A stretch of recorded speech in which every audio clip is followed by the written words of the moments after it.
Et c'est bon. Tu es là.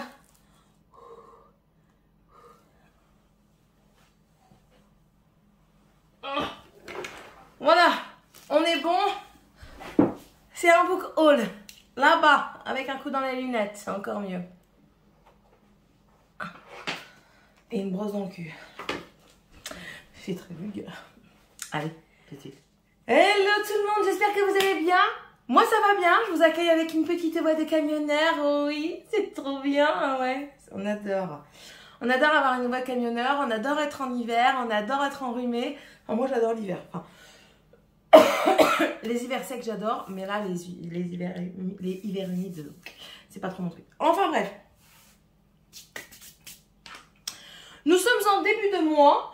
Je prends un son lapin et un truc pour Nessouillate. Ouais, du coup, vous allez bouger parce que j'ai laissé le câble et puis je viens de toucher le câble. Et je parle vite. Pourquoi je parle vite comme ça? On s'épuise, on s'épuise. Enfin, bref. Nous sommes en début de mois. Nous sommes exactement le 14 novembre.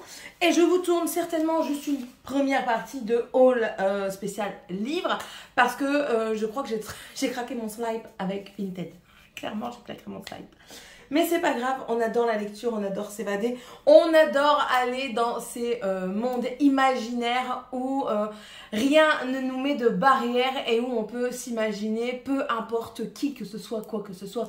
On veut être un dragon, on peut être un dragon, on peut être un fée, on peut être une sorcière, une princesse, on peut être tout et n'importe quoi et c'est ça qui est super génial dans les livres. Je vous conseille tout ça. Bien sûr, moi, quand je dis tout ça, c'est parce que moi, je lis des trucs qui sont pas trop terre à terre, quoi. On parle un petit peu de choses qui en rapport avec la magie du livre. Ah, Céline, elle est déjà en train de s'éloigner du sujet, mais c'est pas grave.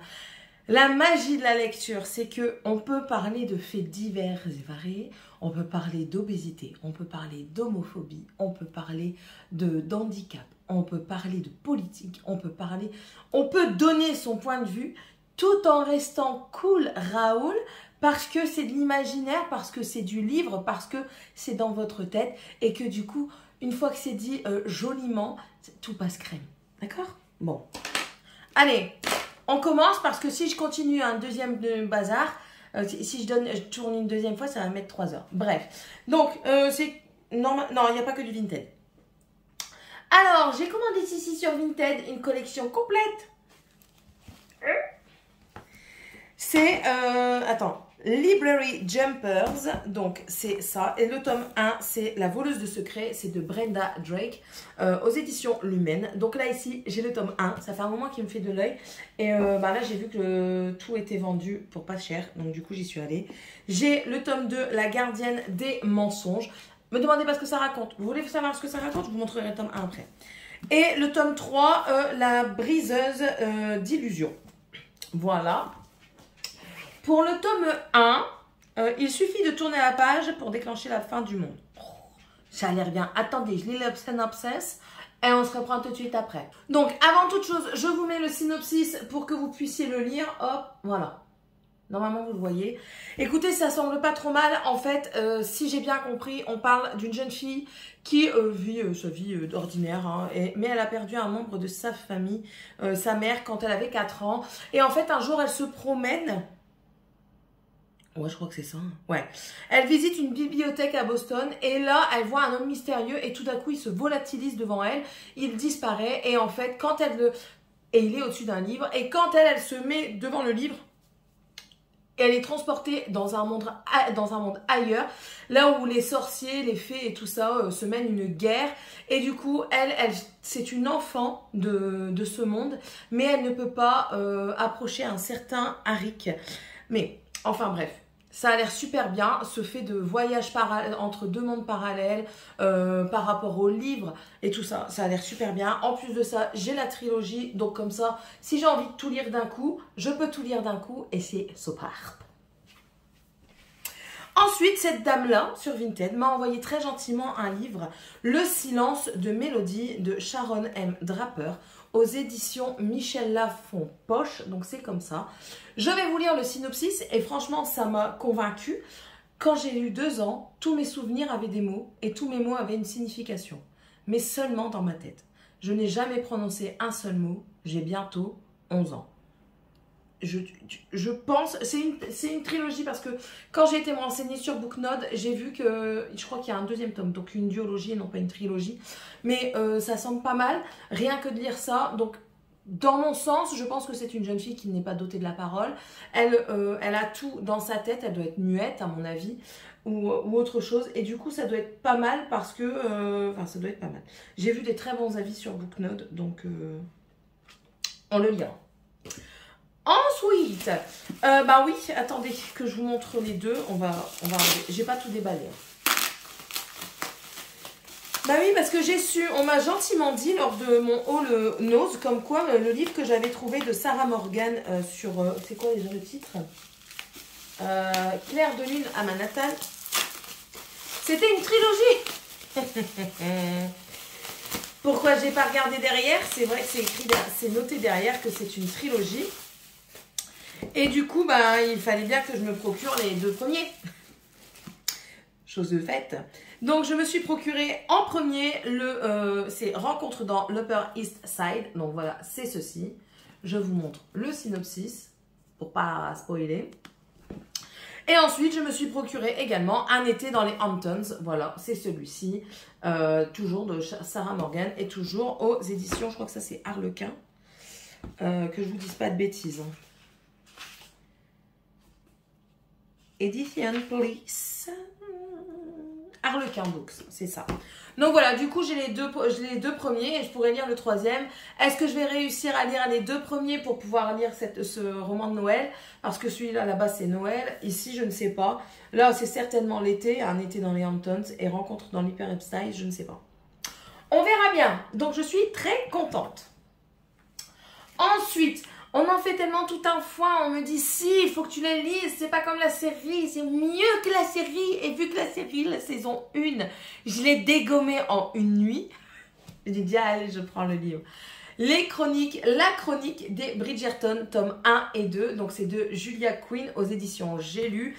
J'ai dit allez, je vais le prendre, on verra bien. Donc, je ne vous dévoile rien, hein, vous connaissez un petit peu, si vous avez vu la série télévisée, on rentre dans la famille des Bridgerton, beaucoup de filles, pas beaucoup de garçons, et en fait, on va suivre à chaque fois l'histoire d'une jeune fille ou d'un jeune garçon qui doit se marier, et en fait, tout ça, bah, il y a tout plein d'histoires, et la jeune personne qui raconte tout ça est juste une jeune personne, ça je vous laisse le découvrir vous-même si vous ne l'avez pas toujours découvert, mais voilà, la série télévisée m'a vraiment happée. Je l'ai regardée sur Netflix, ça m'a vraiment happée, j'ai hâte de voir la suite, je ne l'ai pas encore regardée, je crois qu'elle est déjà sortie, hein, mais je ne l'ai pas encore regardée, j'ai hâte de voir la suite. Et on me dit, tu peux lire le livre, parce que moi je n'aime pas lire les bouquins après avoir vu le film, parce que du coup j'ai l'impression de déjà tout avoir vu, même si je sais que c'est pas vraiment la même chose, parce qu'il bâcle beaucoup de choses, mais voilà. Donc je vais le lire, on verra bien ce que ça donne. Ensuite, je vous avais dit qu'il me fallait le troisième tome pour terminer cette trilogie qui m'a laissé juste sur le cul lors du deuxième tome. Je vous en ai parlé un petit peu en vlog parce que maintenant je vous fais mes avis lecture en vlog et je vous poste aussi mes avis au fur et à mesure sur Instagram. N'hésitez pas à y aller sur Instagram, hein, Céline Savy, Céline Savy tout simplement, hein, c'est moi sur la photo, coucou, comment ça va? Ben voilà, il fallait que je me le procure, du coup j'ai dit si je n'arrive pas à le trouver sur Vinted, j'irai l'acheter et j'ai été l'acheter. La Reine sans royaume de Holly Black aux éditions Rajo. Et oui, c'est la fin de Le Peuple de l'air, le tome 3 de Peuple de l'air. Nous allons comprendre enfin ce qu'est devenu, merde, je me souviens plus de ton prénom, Jude. Ce que devient Jude et le prince cruel, le roi maléfique. On va enfin comprendre un petit peu la fin, la suite. Et j'ai vraiment hâte. J'ai hâte sans avoir hâte parce que, ben, vraiment, autant je vous avais dit, hein, le premier tome, il était extra lent. J'ai eu beaucoup de mal à me mettre dans le truc, mais une fois arrivé, on va dire, à un peu plus de la moitié du livre, je n'ai pu décrocher. Je n'ai pas su décrocher clairement parce que c'était hyper prenant, c'était trop bien. Le second tome, magnifique, mais juste superbe. Encore une fois, la fin, ça se termine sur un truc, il vous faut à tous lire la suite. Et la voici, donc voilà, je vais la lire avec plaisir. Voilà. Tout simplement. Ensuite, Dans quoi je t'ai lu? Ah oui, dans ça. Je me suis procuré aussi, ça aussi j'en entends énormément de bien sur la Booksphère, c'est les... Donc du coup ce livre, j'ai lu un petit peu le synopsis, hein, je ne vous mens pas parce que sinon j'aurais pas pu bien vous en parler.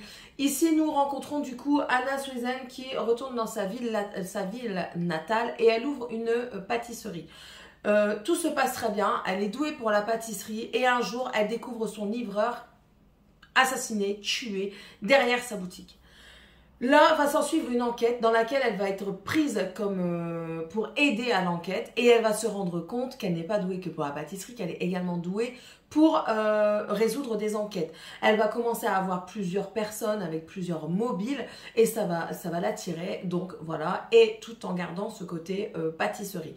On nous dit également que, ça je peux vous le dire parce que ça n'a rien à voir, parce que j'ai envie de vous le dire de toute façon. Cette histoire pleine de rebondissements ressemble aux meilleurs cookies du monde, sucrée mais légère, surprenante de bout en bout. Cerise sur le gâteau, Joanne Fluck nous dévoile ici quelques-unes des meilleures recettes de pâtisserie de son héroïne. Donc en fait dedans nous avons des recettes et je serais bien tentée de les faire quand même. On verra bien comment ça se passe. Ah, j'en ai une là. Ah oui, ici. Par exemple, ici, hop. Croquant aux pépites de chocolat. Donc, je me laisserai peut-être tenter par ces petites douceurs à faire. Oh, il y en a plusieurs. Oh, il y en a plusieurs. Et je vais grossir, moi, avec ce livre. Délices de cerises au chocolat.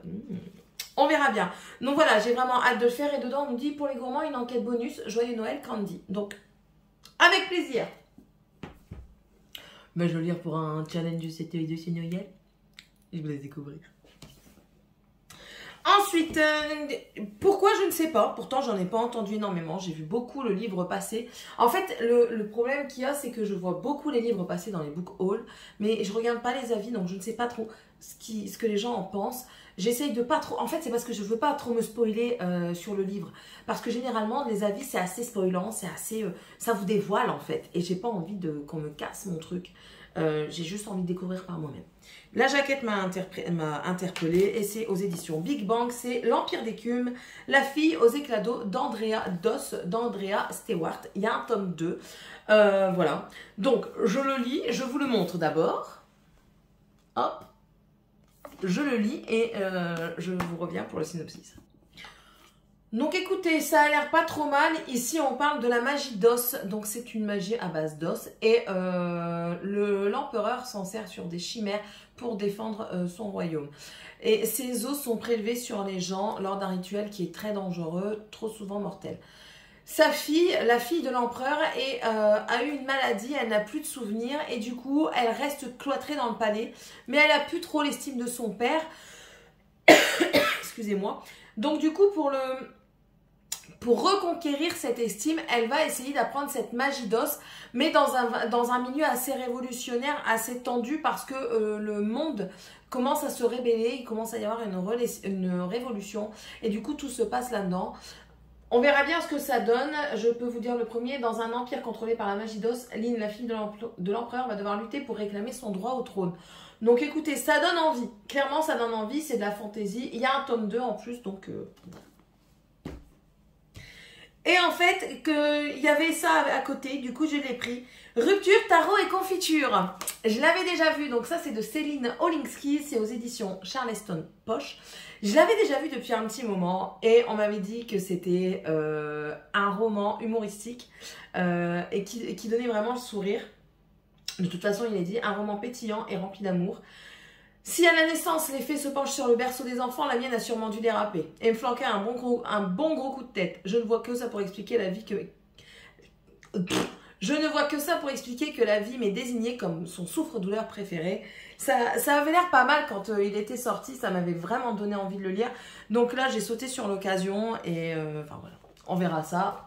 On verra ça. Et le dernier, ça c'était une précommande. Il me le fallait. Clairement, il me le fallait. J'ai le tome 1. C'est quelque chose qui m'intéresse. Je ne l'ai pas encore lu, mais c'est pas grave, on s'en fout. Et lui, quand je l'ai vu, j'ai dit précommande, comme ça tu es sûr de l'avoir, parce qu'il y a des moments, les livres, hein, avec la pénurie de papier qu'il y a eu à cause du Covid, c'est vraiment une catastrophe. Pour ceux qui ne le savent pas, le milieu de l'édition a été énormément touché par... d'après ce que j'ai compris, par le Covid, et le papier est compliqué à avoir. Enfin, voilà. Tous les milieux ont été impactés, hein, bien sûr. Enfin, bref. Bon. Donc, lui, je l'ai pris en précommande parce que j'ai dit, il me le faut. Il me le faut. C'est comme ça, si j'ai envie de le lire tout de suite après l'autre, je peux le lire tout de suite. C'est Les Saisons du Chaos, c'est le tome 2. Donc, c'est de El Cosimano aux éditions de Saxus. Alors, il est comme ça. Trop beau. Et là, attendez. Oui. On continue en fait le cheminement de Fleur et de Jack. Fleur et Jack qui sont les premiers personnages du tome 1. C'est en rapport avec les saisons. Donc voilà, je vous en dis pas de plus parce que sinon ça va vous spoiler étant donné qu'il y a un tome 1. Je vous laisse aller voir mon précédent book haul. Je crois que c'est dans le précédent que je vous en ai parlé de ce tome-là où je vous ai montré le synopsis. Donc voilà. Moi j'y suis trop contente. Et voilà, donc je suis contente, je vous ai déjà présenté tout ça et on se retrouve tout de suite pour la suite.